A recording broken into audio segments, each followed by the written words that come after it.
নমস্কার, আপনারা দেখছেন খবর বাংলা টিভি চ্যানেল। জানাবো আজকের বাছাই করা কিছু গুরুত্বপূর্ণ খবর। প্রথমে জেনে নিন শিরোনাম, তারপরে জানাবো বিস্তারিত খবর। কাঁদিয়ে ছেড়েছেন রীতিমতো, পুলিশ ডাকলে যাবেন।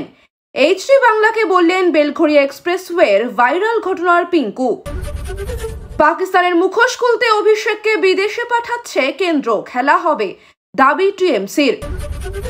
ইউসুফ আউট, তৃণমূলের প্রতিনিধিকে উত্তরে সোজা অভিষেকের নাম নিলেন মমতা।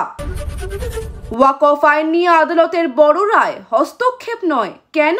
সবার আগে সারাদিনের শীর্ষে থাকা নির্ভরযোগ্য খবর পেতে এখনই ভিডিওটিতে একটি লাইক করে চ্যানেলটি সাবস্ক্রাইব করে দিন।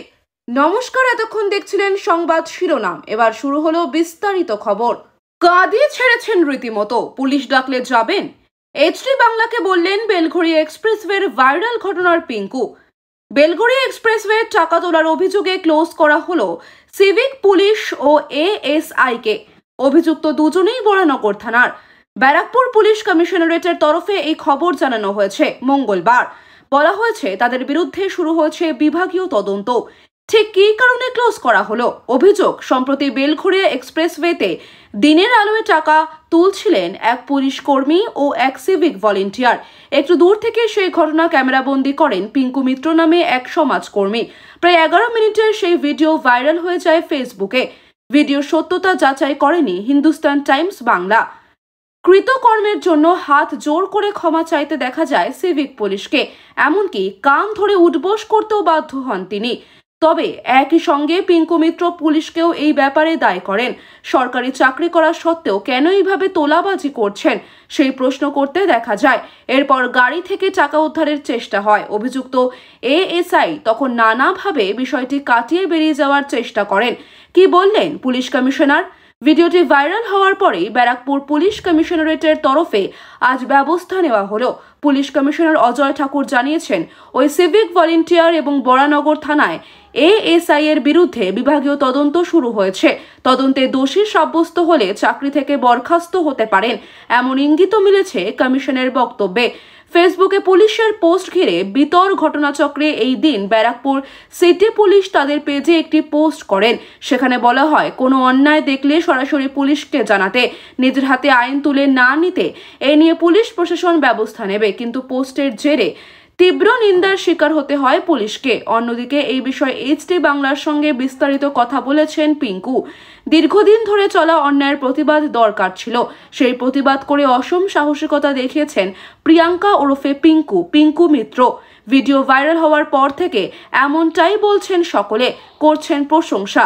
তবে পিঙ্কু মিত্র এইচডি বাংলাকে বললেন, তিনি অন্যায়ের প্রতিবাদ করতে পিছুপা হতে রাজি নন। তার কথায় আমি শুনলাম আমাকে ডেকে পাঠানো হতে পারে, একটা জেনারেল এনকোয়ারি হবে, ডাকলে নিশ্চয়ই যাব। পাশাপাশি তিনি বললেন, এই গাড়িগুলি মূলত টাকা দেয় কিছু অন্যায় কাজের ছাড় পাওয়ার জন্য। এই অন্যায় অপরাধগুলোর ব্যাপারে আমার কাছে অনেক তথ্য আছে, সেই নিয়েও প্রতিবাদ হওয়া জরুরি বলে জানালেন সমাজকর্মী পিঙ্কু মিত্র। অনুরোধ রাখলেন সাধারণ মানুষ যেন এই বিষয়ে সরব হন।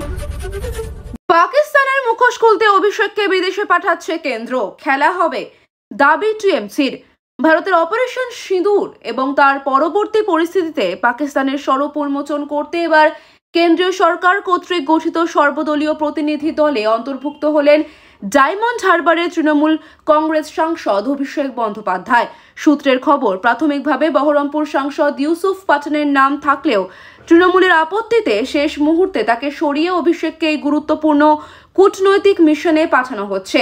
কেন্দ্রীয় মন্ত্রী কিরেন রিজিজু স্বয়ং পশ্চিমবঙ্গের মুখ্যমন্ত্রী মমতা বন্দ্যোপাধ্যায়কে ফোন করে অভিষেকের নাম চূড়ান্ত করেছেন বলে জানা গেছে।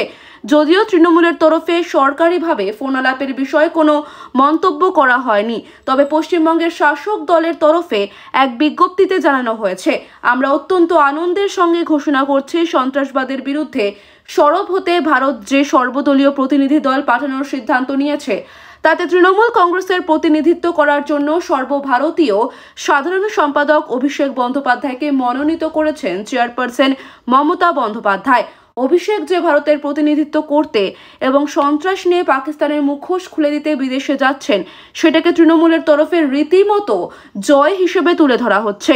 তৃণমূলের তথ্য প্রযুক্তি সেলের প্রধান দেবাংশু ভট্টাচার্য উচ্ছ্বাস প্রকাশ করে বলেন, অপারেশন সিঁদুর নিয়ে পাকিস্তানের বিরুদ্ধে ও দেশের পক্ষে প্রচারে আন্তর্জাতিক প্রতিনিধি দলে তৃণমূলের পক্ষ থেকে থাকছেন স্বয়ং অভিষেক বন্দ্যোপাধ্যায়। খেলা হবে।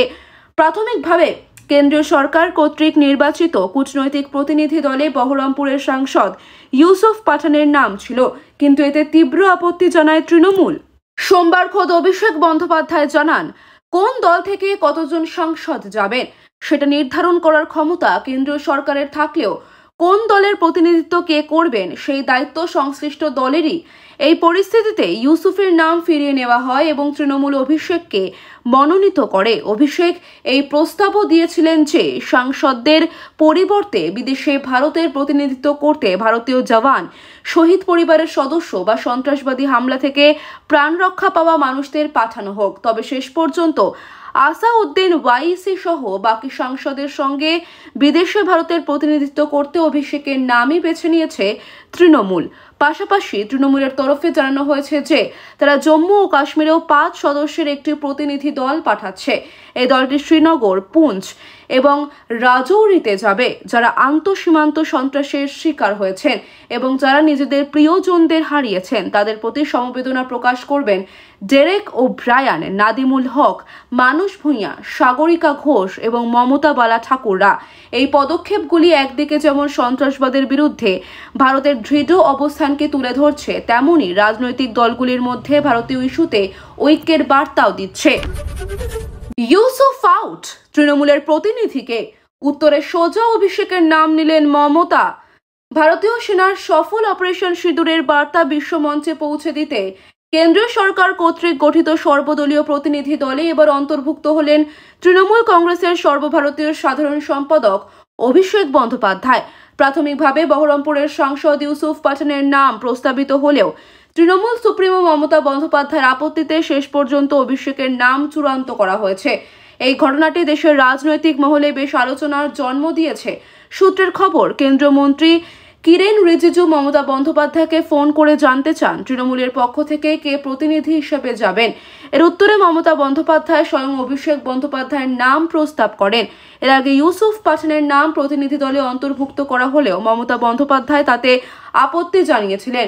তিনি স্পষ্ট জানিয়েছিলেন যে কেন্দ্র দলের সঙ্গে আলোচনা না করেই নাম চূড়ান্ত করেছে এবং দলের সিদ্ধান্তের বিষয়ে কেন্দ্রকে কিছু জানানো হয়নি। এই অবস্থানের পরেই কেন্দ্রীয় মন্ত্রী মমতা বন্দ্যোপাধ্যায়ের সঙ্গে যোগাযোগ করেন। সন্ত্রাসবাদের বিরুদ্ধে ভারতের দৃঢ় অবস্থান এবং অপারেশন সিঁদুরের কার্যকারিতা তুলে ধরতে ভারত মোট 7 সাংসদের নেতৃত্বে 42 জনের একটি প্রতিনিধি দল পাঠাচ্ছে। এই প্রতিনিধিরা আমেরিকা, রাশিয়া সহ বিশ্বের একাধিক দেশে যাবেন। সেখানে তারা অপারেশন সিঁদুরের বিস্তারিত তথ্য তুলে ধরবেন এবং পাকিস্তানের মাটিতে কিভাবে সন্ত্রাসবাদী কার্যকলাপ চলে তার স্বরূপ উন্মোচন করবেন। রাজনীতি ও দলের ঊর্ধ্বে উঠে দেশের স্বার্থে এই অত্যন্ত মর্যাদাপূর্ণ প্রতিনিধি দল গঠন করা হয়েছে। মঙ্গলবার তৃণমূল কংগ্রেসের পক্ষ থেকে জানানো হয়েছে যে মমতা বন্দ্যোপাধ্যায় দলের সর্বভারতীয় সাধারণ সম্পাদক অভিষেক বন্দ্যোপাধ্যায়ের নাম প্রতিনিধি হিসেবে বেছে নিয়েছেন। দলের পক্ষ থেকে বলা হয়েছে যে সন্ত্রাসবাদের বিরুদ্ধে পশ্চিমবঙ্গের অবস্থা সে কথা অভিষেক বিশ্বমঞ্চে স্পষ্ট করে দিতে পারবেন। তৃণমূলের তথ্য প্রযুক্তি সেলের প্রধান দেবাংশু ভট্টাচার্য এই সিদ্ধান্তকে জয় হিসেবে তুলে ধরেছেন এবং বলেছেন, অপারেশন সিঁদুর নিয়ে পাকিস্তানের বিরুদ্ধেও দেশের পক্ষে প্রচারে আন্তর্জাতিক প্রতিনিধি দলে তৃণমূলের পক্ষ থেকে থাকছেন স্বয়ং অভিষেক বন্দ্যোপাধ্যায়। খেলা হবে। ওয়াকফ আইন নিয়ে আদালতের বড় রায়, হস্তক্ষেপ নয় কেন?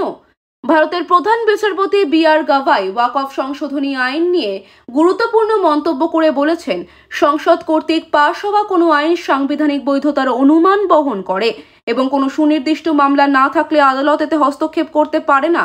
বিচারপতি গাভাই ও এজি মসিহের বেঞ্চ গত মাসে আইনে পরিণত হওয়া ওয়াকফ সংশোধনী আইনের বিরুদ্ধে একাধিক আবেদনের শুনানি করেছিল। আদালত 3টি মূল বিষয়ের উপর ফোকাস করেছিল: ব্যবহারকারীর দ্বারা ওয়াকফ কাউন্সিল ও রাজ্য বোর্ডে অমুসলিম মনোনয়ন এবং সরকারি জমি ওয়াকফ সম্পত্তি হিসেবে চিহ্নিতকরণ। কেন্দ্র আশ্বাস দিয়েছিল যে এই বিষয়গুলোর সমাধান না হওয়া পর্যন্ত কোনো পদক্ষেপ নেওয়া হবে না। তবে আবেদনকারীদের নতুন যুক্তি এই 3টি বিষয়ের বাইরেও বিস্তৃত হয়েছে। সলিসিটর জেনারেল তুষার মেহতা আদালতে বলেন, শুনানি কেবল 3টি বিষয় সীমাবদ্ধ রাখা উচিত, কিন্তু জ্যেষ্ঠ আইনজীবী কপিল সিব্বল ও অভিষেক মনু সিংভি এর বিরোধিতা করে বলেন টুকরো শুনানি গ্রহণযোগ্য নয়। সিব্বল দাবি করেন আইনটি ওয়াকফ সম্পত্তি কেড়ে নেওয়ার উদ্দেশ্যে তৈরি করা হয়েছে, যা সাংবিধানিক নীতি লঙ্ঘন করে। তিনি উল্লেখ করেন আইন অনুযায়ী ওয়াকফ প্রতিষ্ঠার জন্য 5 বছর ধরে ইসলাম পালনের প্রমাণ দিতে হবে, যা অসাংবিধানিক। এই শুনানি ওয়াকফ আইনের সংবেদনশীলতা এবং এর আইনি বৈধতা নিয়ে বিতর্ককে আরও তীব্র করেছে এবং আদালতের চূড়ান্ত সিদ্ধান্তের দিকে সবার নজর রয়েছে।